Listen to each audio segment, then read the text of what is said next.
public office is a public trust. Tayong mga Pilipino, pinagsisilbihan, hindi ninanakawan. Paano naman ang mga mahihirap habang sila sumasabog yung bulsa sa pera ng taong bayan? Ang mga mahihirap ay unting-unti naubos dahil walang makain at pilit ninanakawan at pinapahirapan ng gobyerno.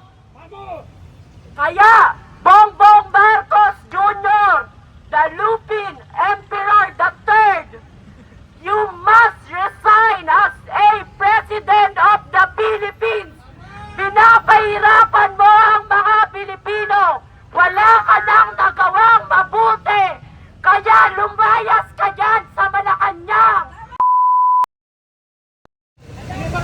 Okay, so dito tayo ulit sa harap ng Supreme Court. Araw ng Lunes, April 27, 2026. Ayan, dami na naka-standby ng mga kapulisan natin dito. Tapos parating na rin ang Maisog. So ito po yung ika-siyam na araw ng Maisog dito sa Supreme Court, no? Third week na nila. So panawagan para kay PRRD and at the same time yung sa impeachment po ni BP Sara.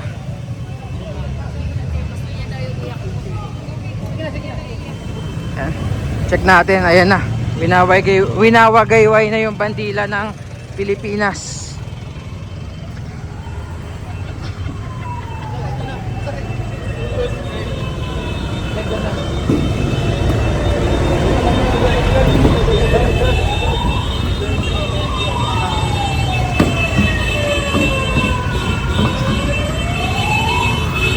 So ito pa rin po ang grupo ng Maisog at iba pa pong mga taga-suporta ng pamilya Duterte, no? Especially ni PRRD at ni BP Inday Sara Duterte. Sadaman o sa gitna ng unos, ang ako'y dala, hindi magtatapos.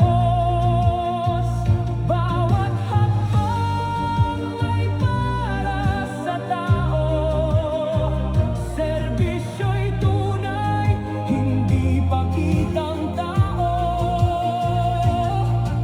Hindi uurong, hindi matitinaw, sa hamon ng bukas siya'y matatag. Duterte, ang pag-asa ng bayan. Tatay Digong, di ka namin malilimutan.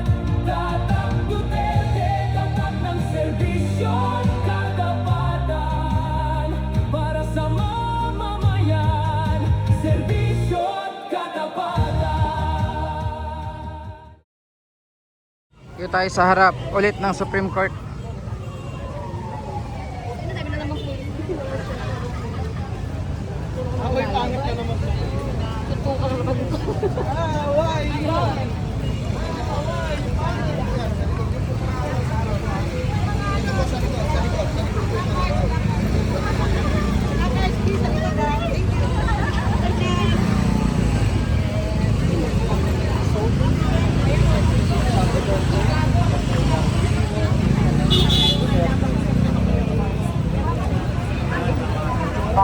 So again, ito po ay ika-siyam na araw na panawagan dito sa Supreme Court. Hello po sa ating lahat, sa kataas-taasang hukuman po, nandito po kami. Hindi po para manggulo. Ang hinahatid lang po namin at ipaparating sa inyo ay tingin po ang aming kahilingan na aksyonan po ninyo ang habeas corpus para kay Tatay Digong, na kung tutuusin, kung napanood nyo naman po ang hearing sa ICC noong isang linggo, anong sabi ng isang judge, isang judge na tumayo, na ang sabi niya, wala nang jurisdiction ang ICC sa Pilipinas. Pero bakit hanggang ngayon si Tatay Digong hindi nyo pa rin pinapauwi?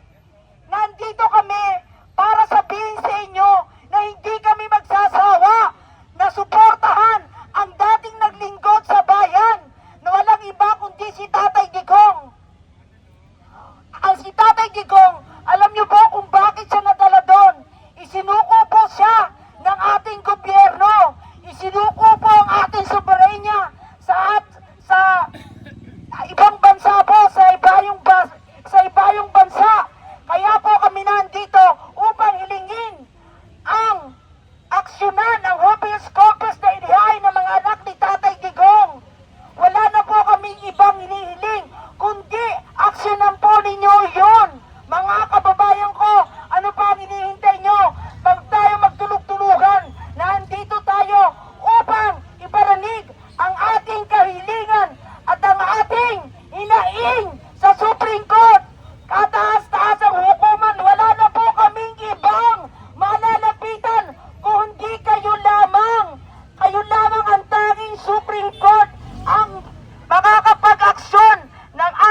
We need to make sure they won't be able to steal. Why? Because once being robbed by those mad government. Okay, so we need a database where we see all incomings and outgoings of every centavos. We pay in tax. We not only have salary tax, we have value-added tax. So we're adding value to what? To your pocket. So you can gamble in Okada? Are you serious? While we're here hungry, sometimes all the people we work overtime and to receive cannot come from treasury. Ito doktor yan. It has to be live. It has to be given from the vendor themselves to merchant themselves. Hindi ba ito doktor ang mga resibo? Looking at the current leader and currently in position, ayon sa Article 11, Section 1 of 1987, Philippines Constitution, public office is a public trust. Tayong mga Pilipino, pinagsisilbihan, hindi ninanakawan. Paano naman ang mga mahihirap habang sila sumasabog yung bulsa sa pera ng taong bayan? Ang mga mahihirap ay unting-unti nauubos dahil walang makain at pilit ninanakawan at pinapahirapan ng gobyerno. Kaya, Bongbong Marcos Jr., the Lupin Emperor III, you must resign as a President of the Philippines. Pinapahirapan mo ang mga Pilipino. Wala ka nang nagawang mabuti. Kaya lumayas ka dyan sa Malacanang. Hindi ka na kailangan ng sambayanang Pilipino. Ikaw, Claire Castro, isa kang liar, cheater, girly falsifier. Falsifier. Punong-puno ng kasinungalingan dyan sa Malacanang. Hindi mo binabalita yung tama kung hindi tinatago mo pa.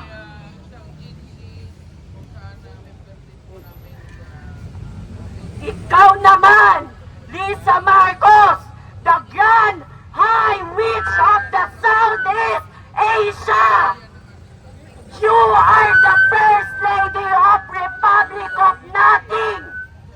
Hindi, ikaw yung nagpapatakbo ng Pilipinas. E di sana ikaw na lang yung naging presidente.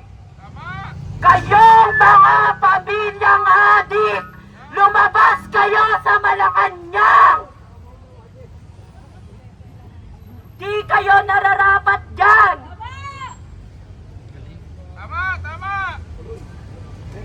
Marcos resign! Marcos resign! Marcos resign! Marcos resign! Kung may nagawa mang kasalanan si Tatay Digong, dapat dito nyo siya kinulong, hindi sa Netherlands! Kayong mga kabataan, makisa na rin kayo sa aming pinaglalaban. Huwag kayo magpa-recruit sa mga NPA at baka ma-corn beef din kayo. Diba ilan yun na corn beef? 19. Kaya sa amin na lang kayo sumama at huwag na kayo magpa-recruit sa mga NPA. Maraming salamat. Duterte pa rin!